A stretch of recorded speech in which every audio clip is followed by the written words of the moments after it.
సంధ్యా theatre తొక్కిసలాట కేసులో A11గా ఉన్న అల్లు అర్జున్ నాంపల్లి కోర్టు విచారణకు వర్చువల్గా హాజరయ్యారు. మరింత సమాచారం మా ప్రతినిధి రమేష్ అడిగి తెలుసుకుందాం.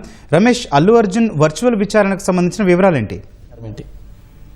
సంధ్యా థియేటర్ తొక్కిసలాట కేసులో ఈ రోజు నాంపల్లి కోర్టులో విచారణ ఉన్న సంగతి తెలిసిందే. ముందుగా ఈ రోజు A11 గా ఉన్న సినీ నటుడు అల్లు అర్జున్, తర్వాత అతనితో పాటు తన కొంతమంది నిందితులు అయితే ఈ రోజు విచారణకు హాజరు కావాలని చెప్పి కూడా కోర్టు సమన్లు జారీ చేసిన సంగతి తెలిసింది. అయితే మొదటగా ఈ రోజు విచారణకు సంబంధించి మొత్తం 19 మంది కూడా వ్యక్తిగతంగా కూడా నాంపల్లి కోర్టులో విచారణకు హాజరు కావడం జరిగింది. అందులో అల్లు అర్జున్ మొత్తం వ్యక్తిగతంగా కాకుండా వీడియో కాన్ఫరెన్స్ ద్వారా కొంచెం సమయం తీసుకొని తర్వాత జడ్జి ముందు అయితే వర్చువల్ గా విచారణకి హాజరు కావడం జరిగింది. కొన్ని సెక్యూరిటీ పర్పస్ తర్వాత దాన్ని ఇబ్బందులు దృష్టిలో పెట్టుకొని తర్వాత మరొక పక్క తనకు సంబంధించిన షెడ్యూల్ ప్రకారం సినిమా షూటింగ్ ఉందనున్న ఈ రెండు కారణాలతో కూడా చెప్తూ కోర్టుకి వర్చువల్ గా హాజరవుతారని చెప్పి కూడా ఆయన తరపు న్యాయవాది నిందితులు వ్యక్తిగతంగా హాజరు కావడం జరిగింది.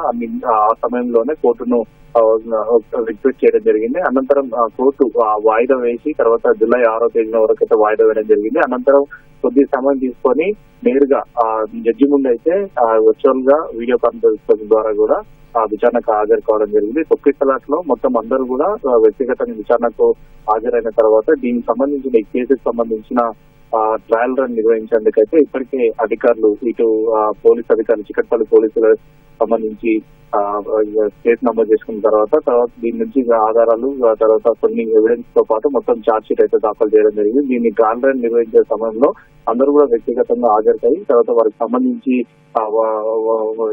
వ్యక్తిగతంగా వారికి సంబంధించి కూడా వాదన వినిపించడానికి కూడా రావాలని చెప్పి కూడా కోర్టు చెప్పడంతో కూడా ఈ రోజు కోర్టు విచారించడం జరిగింది. విచారణ అనంతరం కూడా వాళ్ళు అందరూ కూడా వ్యక్తిగతంగా హాజరైనప్పటికీ కొన్ని కారణాలు చెప్తూ కూడా ఇటు అల్లు అర్జున్ అయితే రాలేక వీడియో కాన్ఫరెన్స్ ద్వారా కూడా హాజరు కావడం జరిగింది. కానీ తదుపరిగా జూలై 6వ తేదీన వేశారు కాబట్టి మళ్ళీ ఏదైనా రావాలనుకుంటే జూలై 6వ తేదీన కూడా మరి ఆ వ్యక్తిగతకి సంబంధించి కానీ తర్వాత వీడియో కాన్ఫరెన్స్ ద్వారా కానీ ముందుగానే కోర్టులో కోర్టుకు సమాచారం ఇవ్వడం కానీ తర్వాత కోర్టు ద్వారా అనుమతి తీసుకొని కూడా వర్చువల్ గా లేకపోతే వ్యక్తిగతంగా హాజరు కావాలని కూడా ఒక అవకాశం ఉంటుందని చెప్పి కూడా వాళ్ళ తరపు న్యాయవాదులు అయితే కోరడం జరిగింది. వాళ్ళు చూడాలి మరి ఈ ట్రయల్ రన్ సంబంధించి పూర్తి అయిన తర్వాత నాంపల్లి కోర్టు మరి ఎలాంటి చర్యలు తీసుకుంటుందో ఎలా ముందుకు వెళ్తున్నా అనేది కూడా ప్రస్తుతం ఈ కేసుకు సంబంధించి అయితే వేచి చూడాల్సిన అవసరం అయితే